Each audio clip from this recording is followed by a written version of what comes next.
Hello everyone and welcome back to another Raiders video. In this video, I'll be doing my mock draft 1.0 for the Raiders, all 7 rounds, and it's also before free agency, so let's get into it. So of course, with it being before free agency, not only have we not made our free agency moves, but obviously still have a month and a half to go in the draft process. A lot of things can change in terms of what a team is expected to do, or things along those lines. But getting into it, of course, a common topic is trading up for Junior Daniels, and that's what I'm doing in this mock draft. There are a lot of talks the Patriots may go with a veteran quarterback and potentially not draft the quarterback number 3 overall themselves. There have been rumors to Baker Mayfield going there. I'm not sure if the Buccaneers are going to keep him because they just paid Mike Evans. Antoine Mayfield just got the franchise tag put on him, and I'm hearing they are trying to extend him. So do they even have the money to even bring in Baker Mayfield back on another deal? I'm not sure, but New England could definitely use him. I could definitely see New England passing on him, or passing on Jared Daniels, And number 3, I'm taking, let's say, Marvin Harrison. Let's say the first 2 picks are Caleb Williams and Drake May. So then, 3rd, the Patriots take Marvin Harrison. At 4, we trade up with the Cardinals because maybe the Cardinals really want Marvin Harrison. That's been the pick in the mock draft process that's been very common, obviously. Marvin Harrison to the Cardinals. So if the Patriots take Marvin Harrison right ahead of the Cardinals, maybe they want to trade out of that pick. Maybe they're not comfortable taking the second receiver off the board in a very stacked receiver class. Maybe we trade up, which would have us doing. We give them our 13th overall pick, our 44th overall pick, which is in the second round, and next year a first and a second. So this year a first and a second, and next year a first and a second round pick.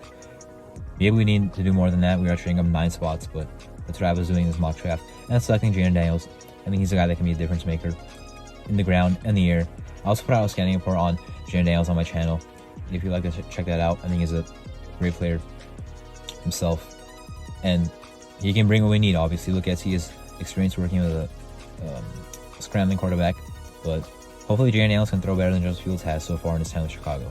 So then, obviously, not having a second round pick, we go up to the 3rd round, and now I'm taking Cedric Rampan, 77, out of Georgia.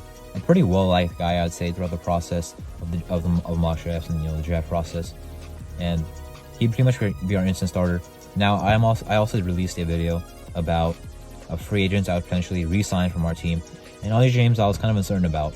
Well, if we don't bring him back, Rampan is a great guy to come in and step in and start from day 1. And also in that same video, I said I would probably want to re-sign Jermaine Illuminor, so that's why I didn't draft the tackle in this mock draft.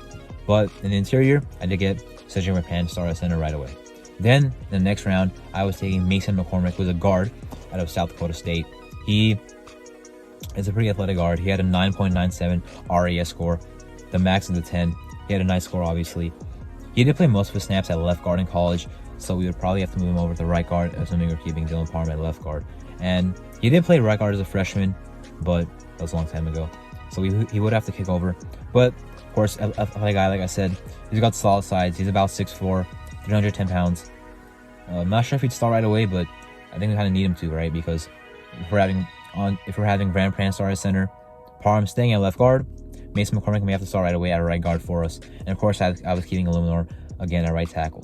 Then in the next round, I was taking corner Jarvis Brownlee out of Louisville. He's a guy that's kind of risen up draft boards, former Florida State transfer, who was, of course, now Louisville. I watched him, film on him. Not myself, but I just saw some film on him, and the guy plays aggressive. I like how he plays for sure.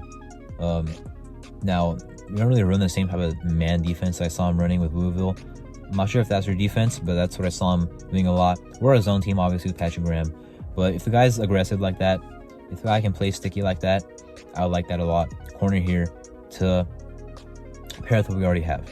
Then I was taking Dallin Holker, tight end out of Colorado State. Put up some pretty nice production in college. He's got about average size, about average athleticism, but I think he's a guy that can produce. And we do need a tight end too. I think we're probably going to let Austin Hooper walk. And I do like Michael Mayer, but this is a move to get a tight end 2. This is not a move to get a tight end 1. This is just a move to help out the tight end 1 we already have. And get a guy that I think can produce at this level in Holker out of Colorado State. In the next round, I was taking Gabriel Murphy out of UCLA. I'm a UCLA fan. I had to take a UCLA guy.